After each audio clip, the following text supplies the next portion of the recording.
రాష్ట్రం ఆర్థికంగా బాగలేదు, అప్పు పుడతలేదు, అనా పైసా ఎవడు ఇస్తలేడు.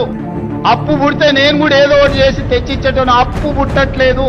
మనమందరం గాంధీ కుటుంబానికి ఒకవేళ ఆర్థిక అవసరాలు ఉన్నాయి అనంటే తలా ఓ చెయ్యి వేస్తే తెలంగాణ నుంచి ఒక 1000 కోట్లు పోజేసి ఇవ్వగలిగిన శక్తి ఈరోజు కాంగ్రెస్ పార్టీ కార్యకర్తలకు ఉన్నది.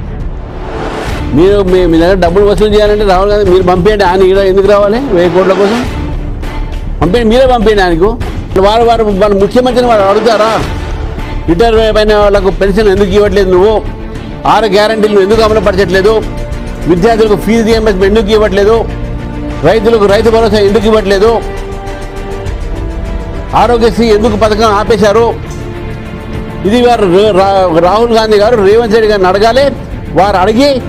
వారు అడిగిన తర్వాత అమలు పరిస్తేనే రాహుల్ గాంధీ గారు తెలంగాణకు నైతికంగా వచ్చే ఒక అధికారం ఉంది. లేకుండా ఇక్కడ వచ్చినటువంటి ఒక విజిట్ ఏదో అది అనైతికమైనటువంటి యొక్క సందర్శన తెలంగాణకు అని చెప్పి భారతీయ జనతా పార్టీ భావిస్తాం.